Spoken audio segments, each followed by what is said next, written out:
Olá! Neste segundo módulo da matéria de Sociologia, falaremos sobre questões diretamente ligadas à nossa vida, em especial a dos funcionários públicos. Um dos maiores sociólogos da história desta ciência foi Max Weber, e entre os temas que ele aborda em sua trajetória, escolhi falar sobre poder e dominação, sobre burocracia e sobre o início do capitalismo. Weber estudou muito o poder, algo que provém da dominação.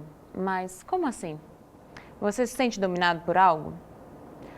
A menos que tenha algum vício, conscientemente pode parecer que não. Mas este sociólogo observou em seus estudos que há 3 tipos de dominação legítima, ou seja, que são aceitas e reconhecidas perante os demais. Seriam elas a dominação tradicional, a dominação carismática e a dominação racional legal. A dominação tradicional, como o nome já sugere, provém da tradição. Portanto, pais, monarcas, padres, igrejas no geral, bem como os coronéis em algumas regiões do nosso país, que neste caso representam mais força do que a lei, são respeitados pelo poder que a tradição lhes confere. Já na dominação carismática, o poder é conferido ao líder, a pessoa que conquista a todos pela forma de falar e ser, que causa admiração e faz com que os outros a respeitem como alguém especial, que pode interceder pelos demais devido à sua facilidade de comunicação e compreensão. Neste caso, líderes sindicais, presidentes de associações comunitárias, políticos em geral e até professores são respeitados por causa do poder do carisma. Com relação à dominação racional legal, o poder da pessoa provém da lei, inicialmente respaldado por uma nomeação que lhe dá poderes para atuar enquanto autoridade. Mas não é só isso. Tudo o que faz ou deixa de fazer deve estar embasado em alguma legislação, e o conhecimento desta, em detrimento do desconhecimento por parte dos demais, faz com que essa pessoa seja reconhecida por dispor de poderes especiais. Poderes que são concedidos por estatuto, regulamento ou lei, como é o caso de juízes, promotores, militares, policiais e funcionários públicos de forma geral.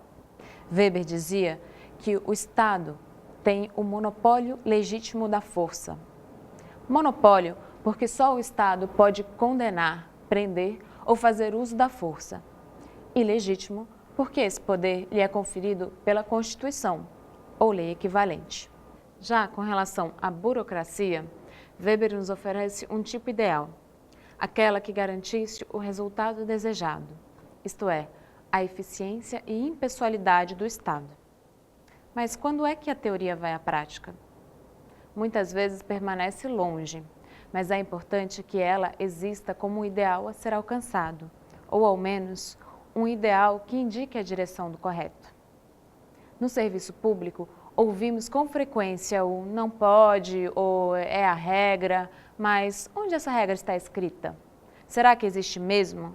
Por isso, a comunicação deve ser sempre escrita, para que exista registro e se possa recorrer a ele em caso de dúvida. A hierarquia deve ser seguida e respeitada, desde que as ordens estejam de acordo com a lei, pois ela está acima de qualquer patente. Bom, para encerrarmos este módulo, precisamos antes falar um pouco sobre a principal obra de Max Weber, A Ética Protestante e o Espírito do Capitalismo. Weber também estudou as religiões e pôde encontrar uma ligação entre a ética protestante e o capitalismo. Em seu livro, explica com detalhes a diferença entre todas as religiões protestantes da época e, analisando o que essas religiões pregavam, considerou que pudessem ter colaborado, mesmo que indiretamente, na formação e fortalecimento do sistema capitalista. É possível entender essa ligação, tendo em conta que os protestantes consideravam o trabalho como forma de glorificação a Deus. O ócio, a perda de tempo e a recusa de um trabalho mais lucrativo como pecado. E o prazer, tanto sexual quanto material, por meio da alimentação e entretenimento, também era condenado.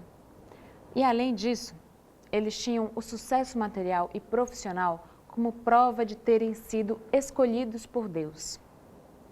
Todos esses pontos colaboraram para que o capitalismo se desenvolvesse com muito mais força nos países protestantes.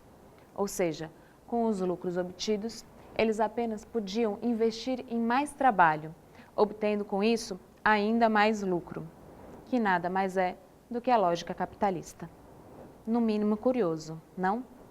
Mas vamos falar mais sobre o capitalismo no próximo módulo, apresentando um pouco das contribuições do sociólogo Karl Marx. Quanto aos temas que abordamos agora, que tal procurar os livros para saber um pouco mais sobre o que comentamos? Os tipos de dominação são abordados em Ciência e Política, duas vocações. O tipo ideal de burocracia em Economia e Sociedade. E a relação entre protestantismo e capitalismo em A Ética Protestante e o Espírito do Capitalismo.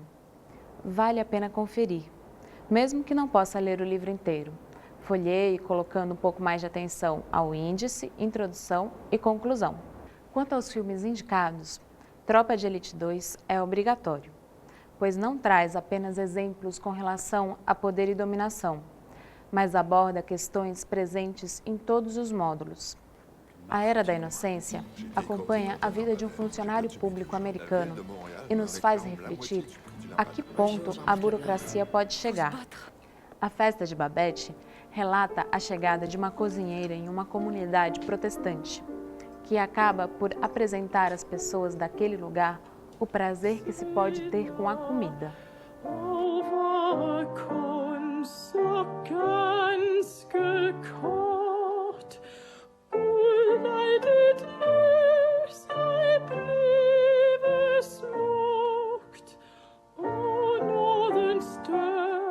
É isso por hoje. Nos vemos na próxima aula. Até lá!